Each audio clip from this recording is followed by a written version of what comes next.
Hi ಎಲ್ರಿಗೂ ನಮಸ್ಕಾರ. ಧ್ವನಿ ಕಿಚನ್ ಚಾನಲ್ಗೆ ನಿಮ್ಮೆಲ್ರಿಗೂ ಸ್ವಾಗತ. ನಾನಿವತ್ತು ಚಿತ್ರಾನ್ನ ಮಾಡ್ತಾಯಿದ್ದೀನಿ. ಚಿತ್ರಾನ್ನ ಹೇಗೆ ಮಾಡೋದು ಅಂತ ನೋಡೋಣ ಬನ್ನಿ. ಅದಕ್ಕಿಂತ ಮುಂಚೆ ಯಾರೆಲ್ಲ ನಮ್ಮ ಚಾನಲ್ ನೋಡ್ತಾ ಇದ್ದೀರಾ ದಯವಿಟ್ಟು ಸಬ್ಸ್ಕ್ರೈಬ್ ಆಗಿ.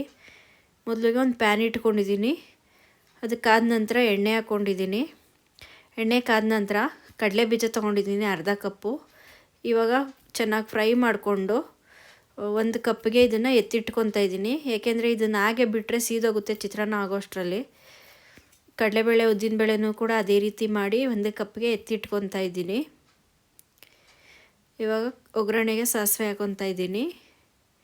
ಸಾಸಿವೆ ಚಟಪಟ ಅಂತ ಸಿಡ್ದಾದ್ಮೇಲೆ ಇವಾಗ ಮೆಣಸಿನ್ಕಾಯಿ ತೊಗೊಂಡಿದ್ದೀನಿ. 5 ಮೆಣಸಿನ್ಕಾಯಿ ತೊಗೊಂಡಿದ್ದೀನಿ ನಾನು. ಎಣ್ಣೆಯಲ್ಲಿ ಮೆಣಸಿನ್ಕಾಯಿ ಫ್ರೈ ಆಗಬೇಕು, ಆವಾಗ ಖಾರ ಇರಲ್ಲ. ಕರಿಬೇವಿನ ಸೊಪ್ಪು ಹಾಕ್ಕೊಂಡಿದ್ದೀನಿ. ಈರುಳ್ಳಿ 4 ಈರುಳ್ಳಿ ತೊಗೊಂಡಿದ್ದೀನಿ, ಮೀಡಿಯಮ್ ಸೈಜ್ದು. ಈರುಳ್ಳಿ ಎಲ್ಲ ಈ ರೀತಿ ಚೆನ್ನಾಗಿ ಫ್ರೈ ಮಾಡ್ಕೊತಾ ಇದ್ದೀನಿ. ಕಲರ್ ಚೇಂಜ್ ಆಗೋ ತನಕ ಈರುಳ್ಳಿನ ಫ್ರೈ ಮಾಡ್ಕೊಬೇಕು. ಫ್ರೈ ಆಗಿದೆ. ನಾನು ಕರ್ದು ಎತ್ತಿಟ್ಕೊಂಡಿರೋವಂಥ ಕಡಲೆ ಬೀಜನ ಇವಾಗ ಹಾಕ್ತಾಯಿದ್ದೀನಿ.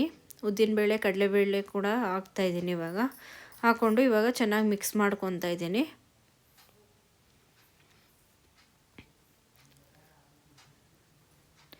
ತೆಂಗಿನಕಾಯಿ ತುರಿ ಆ್ಯಡ್ ಮಾಡ್ಕೊತಾ ಇದ್ದೀನಿ. ಈರುಳ್ಳಿ ಜಾಸ್ತಿ ಹಾಕೋದ್ರಿಂದ ಚಿತ್ರಾನ್ನ ತುಂಬ ಚೆನ್ನಾಗಿ ಬರುತ್ತೆ. ನಾನು 1 ಸ್ಪೂನು ಉಪ್ಪು ತೊಗೊಂಡಿದ್ದೀನಿ. ನಿಮಗೆ ಎಷ್ಟು ಬೇಕೋ ಅಷ್ಟು ಹಾಕ್ಕೊಳ್ಳಿ. ಮತ್ತು 1 ಸ್ಪೂನು ಅರಿಶಿಣದ ಪುಡಿ ಹಾಕ್ಕೊಂಡಿದ್ದೀನಿ. ಹಾಕ್ಕೊಂಡು ಈ ರೀತಿ ಮಿಕ್ಸ್ ಮಾಡ್ಕೊತಾ ಇದ್ದೀನಿ.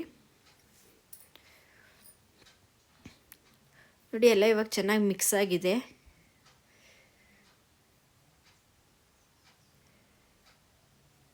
ಬೆಳಗಿನ ತಿಂಡಿಗೆ ಮಾಡ್ಕೋಬೋದು, ಬೇಗನೆ ಆಗುತ್ತೆ. ಕೊತ್ತಂಬರಿ ಸೊಪ್ಪು ಆ್ಯಡ್ ಮಾಡ್ಕೊಂಡಿದ್ದೀನಿ. ಮತ್ತು ಇವಾಗ ನಿಂಬೆ ಹುಳಿ ತೊಗೊಂಡಿದ್ದೀನಿ. ಸ್ಟವ್ ಆಫ್ ಮಾಡಿ ನಿಂಬೆ ಹುಳಿ ಹಾಕ್ಕೊಬೇಕು. ನಾನು 2 ನಿಂಬೆಹಣ್ಣು ತೊಗೊಂಡಿದ್ದೀನಿ. ಅದು ಬೀಜ ಎಲ್ಲ ತೆಗೆದು ಅದು ರಸ ಮಾತ್ರ ಸಪ್ರೇಟ್ ಮಾಡಿ ಹಾಕ್ತಾಯಿದ್ದೀನಿ. ಯಾಕಂದರೆ ಹಾಗೆ ಹಿಂಡಿದ್ರೆ ಅದು ಬೀಜ ಬೀಳುತ್ತೆ ಚಿತ್ರಾನ್ನಕ್ಕೆ. ಆವಾಗ ನಮ್ಗೆ ಬೀಜ ಸಿಕ್ಕಿದ್ರೆ ಕಹಿ ಅನಿಸುತ್ತೆ ತಿನ್ನುವಾಗ. ಹಂಗಾಗಿ 1 ಕಪ್ಪಿಗೆ ಹಾಕ್ಕೊಂಡು ಹಾಕ್ತಾಯಿದ್ದೀನಿ. ತುಂಬ ಚೆನ್ನಾಗಿ ಬಂದಿದೆ. ಒಂದ್ಸರಿ ಟ್ರೈ ಮಾಡಬೇಕು ನೀವು. ಇವಾಗ ಅನ್ನಕ್ಕೆ ಹಾಕೊಂಡು ಮಿಕ್ಸ್ ಮಾಡ್ತಾಯಿದ್ದೀನಿ ನಾನು. ನೋಡಿ ಮಿಕ್ಸ್ ಮಾಡಿದ್ದೀನಿ. ಎಷ್ಟು ಚೆನ್ನಾಗಿ ಟ್ರೈ ಮಾಡಿ. ನೀವೊಂದ್ಸರಿ ಟ್ರೈ ಮಾಡಿ ಮನೇಲಿ. ಟೇಸ್ಟ್ ಕೂಡ ತುಂಬ ಚೆನ್ನಾಗಿರುತ್ತೆ. ಇದಕ್ಕೆ ಚಟ್ನಿ ಮಾಡಿಕೊಂಡು ಬೋಂಡ ಹಾಕ್ಕೊಂಡು ತಿಂತಾಯಿದ್ರೆ ತುಂಬ ಚೆನ್ನಾಗಿರುತ್ತೆ. ಟ್ರೈ ಮಾಡಿ ಹೇಳಿ ಹೇಗಿದೆ ಅಂತ ತಿಳಿಸಿ. ಮುಂದಿನ ವೀಡಿಯೋದಲ್ಲಿ ಸಿಗೋಣ. ಬಾಯ್.